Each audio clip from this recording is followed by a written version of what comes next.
Emma Davis was a beloved teacher with a bright future, while Mark Harris was a man haunted by obsession.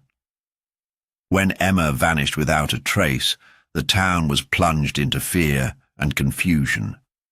But what everyone didn't know was that Mark thought he had gotten away with it, until secret footage exposed the chilling truth behind Emma's disappearance. In a small, quiet town, nestled between rolling hills, the disappearance of Emma Davis sent shockwaves through the community. Emma was a beloved schoolteacher, known for her warm smile, dedication to her students, and her deep connection with the children and parents alike. She had lived in the town for years, and her life seemed as picture-perfect as the landscape surrounding it.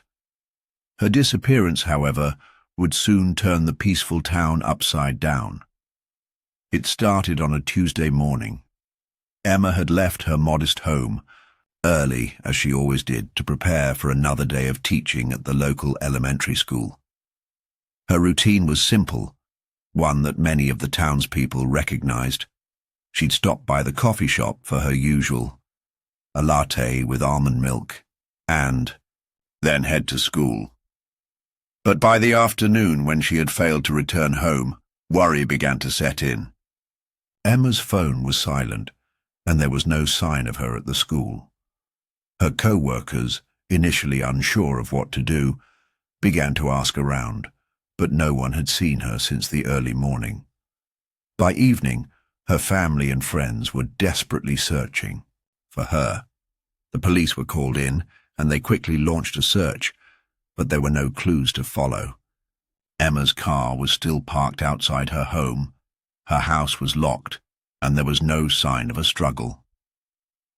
A few days later, her car was found at the edge of a remote forest area, several miles outside of town.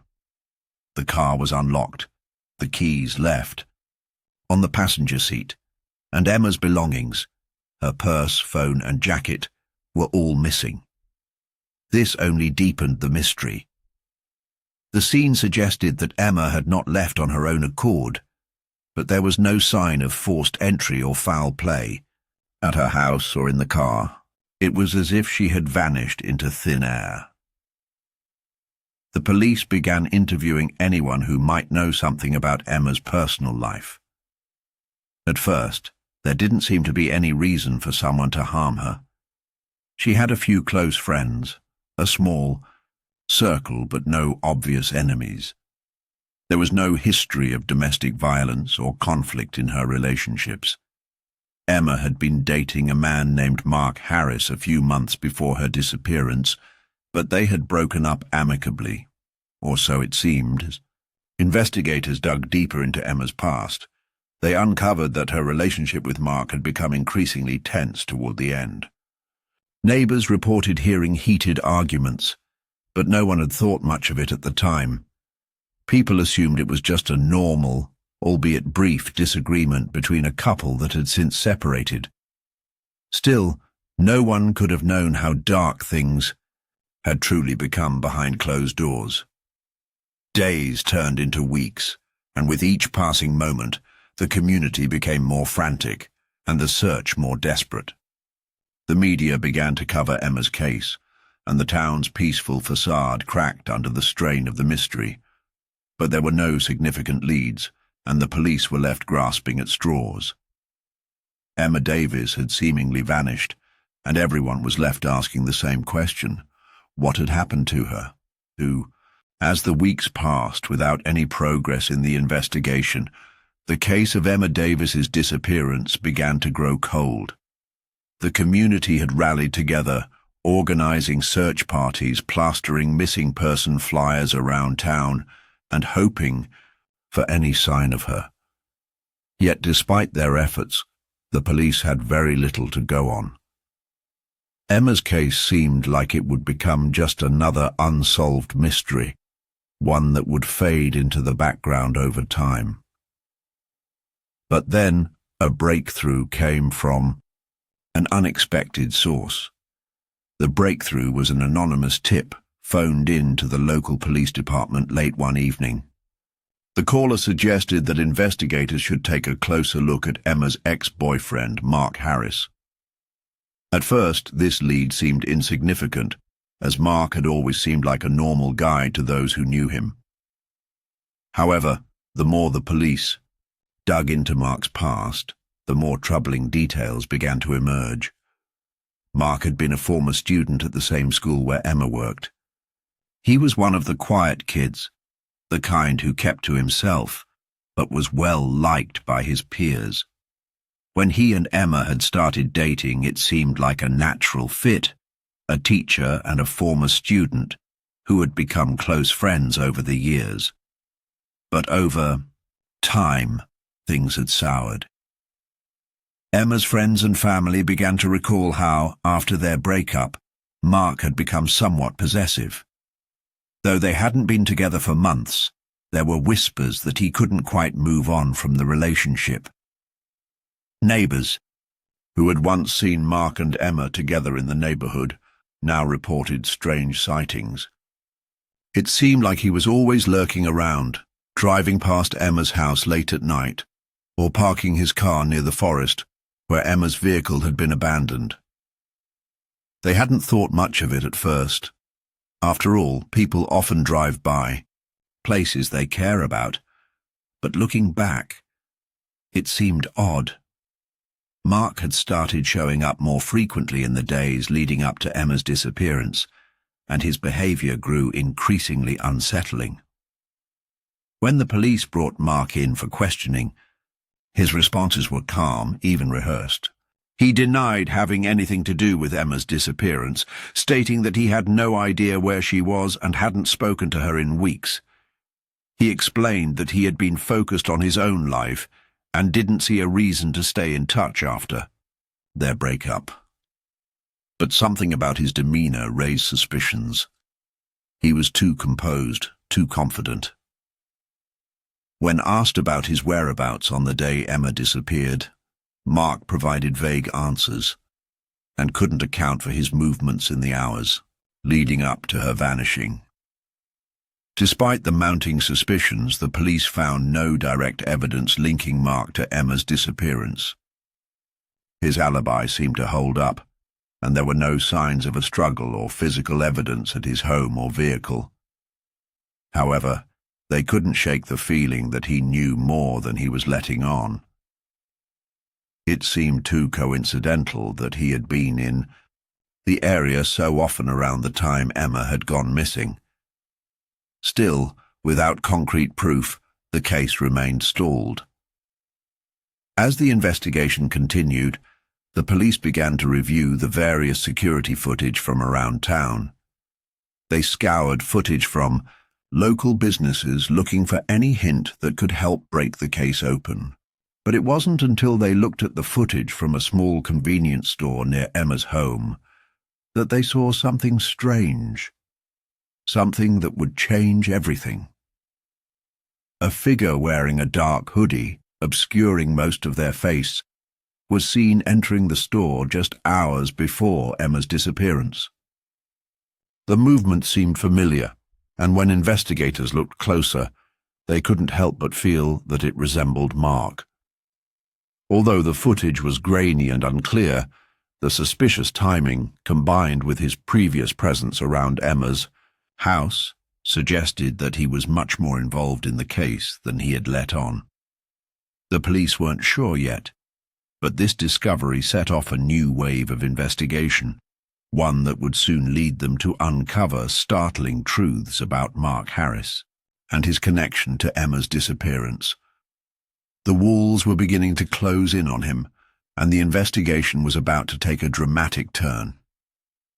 The discovery of the convenience store footage was the spark that reignited the investigation into Emma Davis's disappearance. The grainy video, showing a figure in a dark hoodie, was the first concrete piece of evidence that seemed to tie Mark Harris to the scene. Though it was impossible to definitively confirm the identity of the person in the video, the way the figure moved and the timing of the appearance were too coincidental to ignore. Investigators couldn't shake the feeling that Mark had something to hide, and they were determined to find out what it was. The police wasted no time in digging deeper into Mark's movements around the time Emma disappeared. They subpoenaed surveillance footage from more locations, hoping to gather additional clues. They scrutinized every camera feed, hoping for a clearer image of Mark or any other suspicious individuals. The footage from the convenience store had already revealed that Mark had been in the area shortly before Emma vanished, but they needed more to build a solid case against him. A few days later, their persistence paid off. The police discovered a piece of hidden footage from a small set of security cameras that had been installed around the forest where Emma's car was found. The cameras, which had originally been overlooked, had recorded a shocking scene that would forever change the direction of the investigation. As the footage was reviewed, the police saw Mark's vehicle entering the woods around the time Emma's car had been abandoned. The vehicle slowed, stopped, and parked in a secluded area near the tree line. The car remained there for some time before the figure of Mark emerged from the driver's side. The footage revealed Mark carrying something large in a bag slung over his shoulder. As he walked deeper into the trees, the shadows of the forest swallowed him, but the brief moments of moonlight revealed enough for the police to identify him with certainty. It was Mark. He had been at the scene just as they had suspected. The next few minutes of the video were eerily silent, and the camera's angle shifted as the figure of Mark disappeared from view. But the evidence was now undeniable. Mark had been present in the woods at the exact time when Emma's car had been found, and the large bag he carried raised even more disturbing questions. What was inside that bag? Why had he been so careful to hide his face from the cameras and avoid being seen? The police were now certain that Mark had something to do with Emma's disappearance, but they still lacked the full picture. The footage did not show what happened to Emma, or how she ended up in the woods. It only showed Mark, looking suspiciously calm, walking into the darkness with an unknown burden. The search intensified as police scoured the area where Mark had been seen on the footage. They meticulously combed through the forest, searching for any signs of Emma or further evidence that could explain her sudden disappearance. The cameras had only shown Mark walking into the woods, but where was he coming from? And what had he done in the hours before the footage was recorded? The investigation took on a renewed sense of urgency as the authorities realized the footage may hold the key to unraveling the mystery. They quickly obtained a search warrant for Mark's home, hoping that further evidence would be hidden there. The walls were closing in on him, and Mark's calm demeanor seemed less like an innocent man and more like someone who thought they had covered their tracks well. But with every new piece of evidence, the chances of him getting away with it grew slimmer. Despite Mark's attempts to keep his secrets hidden, the investigation had finally gained enough momentum to push through the final layers of deception. The authorities knew they were on the brink of something big, and soon Mark would be forced to face the truth. The search for more evidence grew more urgent after the discovery of the footage showing Mark Harris in the woods. With his suspicious behavior now caught on camera, the police were determined to find a way to link him directly to Emma's disappearance. They needed to know what had happened in those crucial hours after he parked his car and walked into the trees.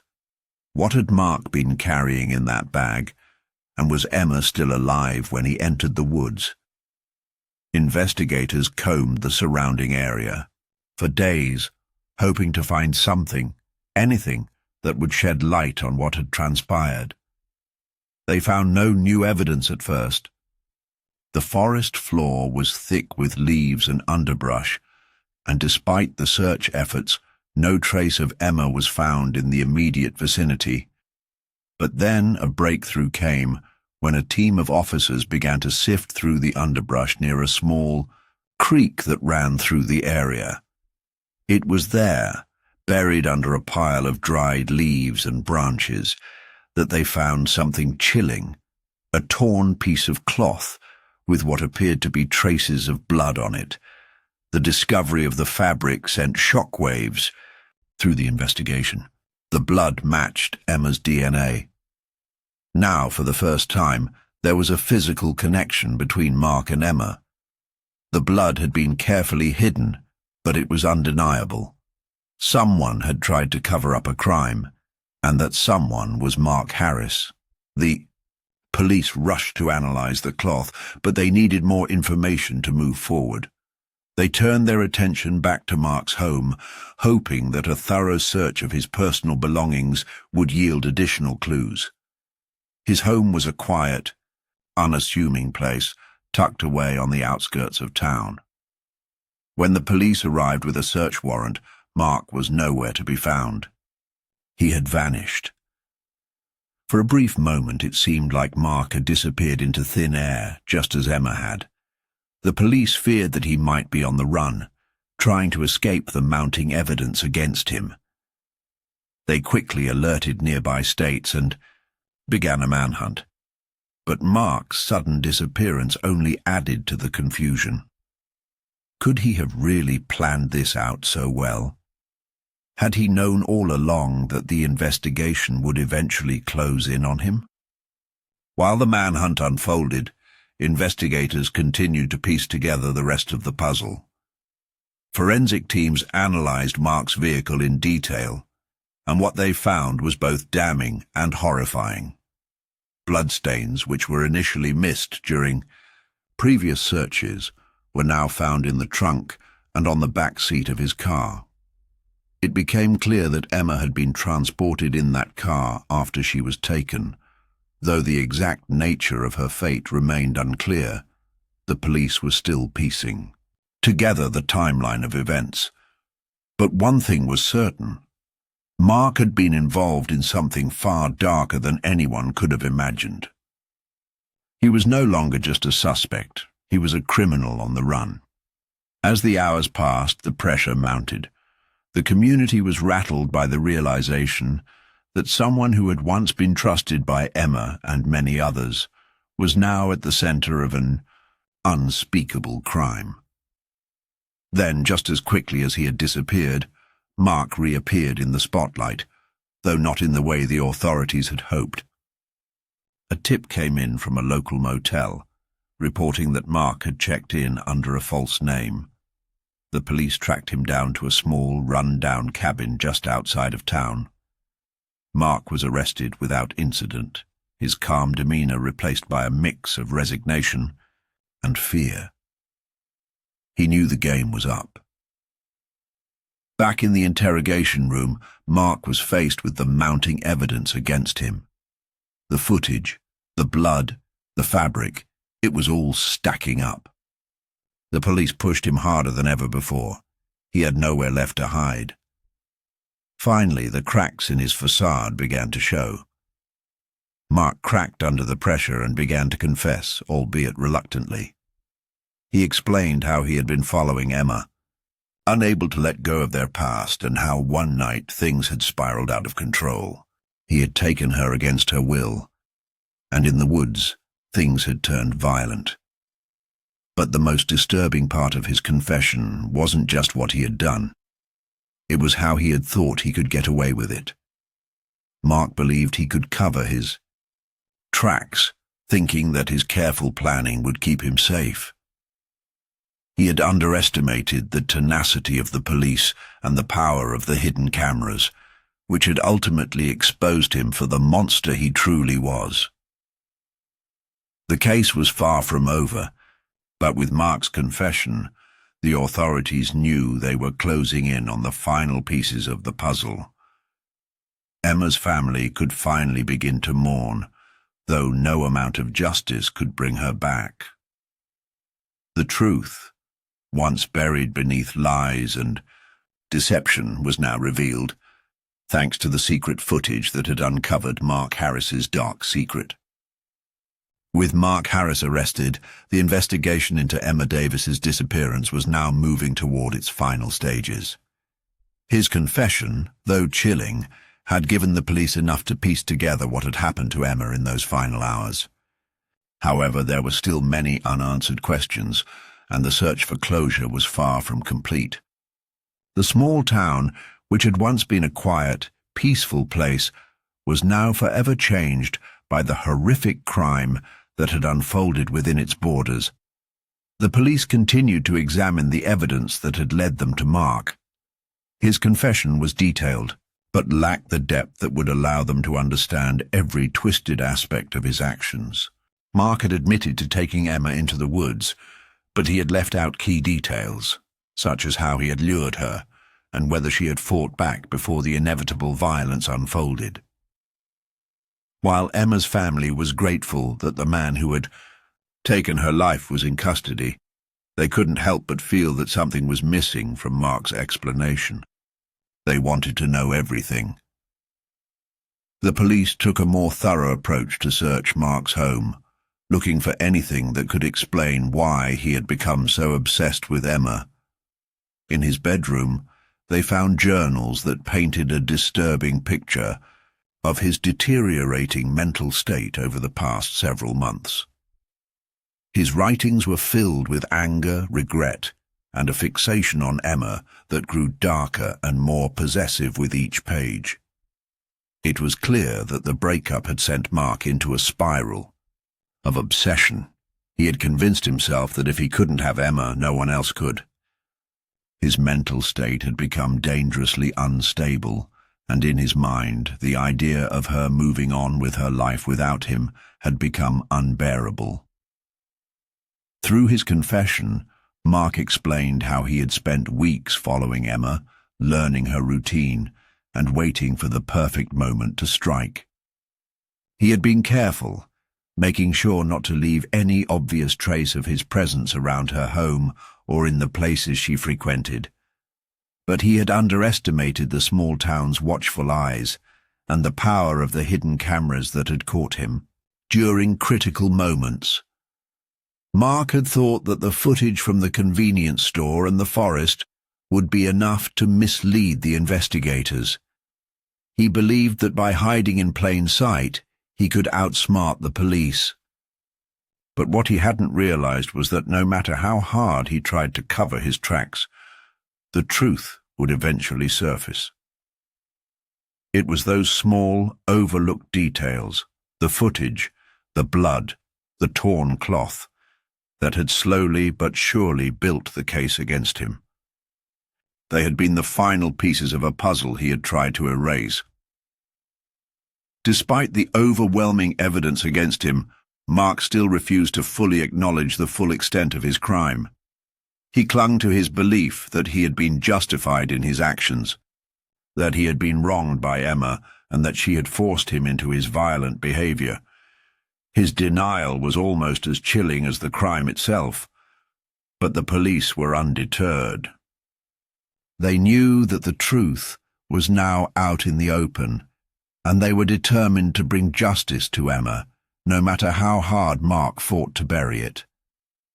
The trial that followed was a tense, emotional ordeal for Emma's family. Every detail of the crime was laid bare for the world to see, and the pain of reliving Emma's final moments was unbearable. But in the end, Mark was convicted of first-degree murder, kidnapping, and several other charges. His sentencing was a small comfort, but it could never bring Emma back.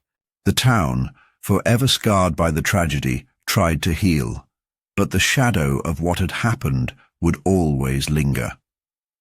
In the aftermath, the case was a grim reminder of how easily someone's life could be destroyed by another person's obsession. It was also a reminder that sometimes the smallest details, the ones people least expect, can be the key to unraveling a mystery. In this case, it was the secret footage, the unseen cameras that Mark had never anticipated, that had exposed him for the monster he was. And it was those very cameras that had brought closure to Emma's family and allowed the town to begin healing from the horror that had shattered their peace.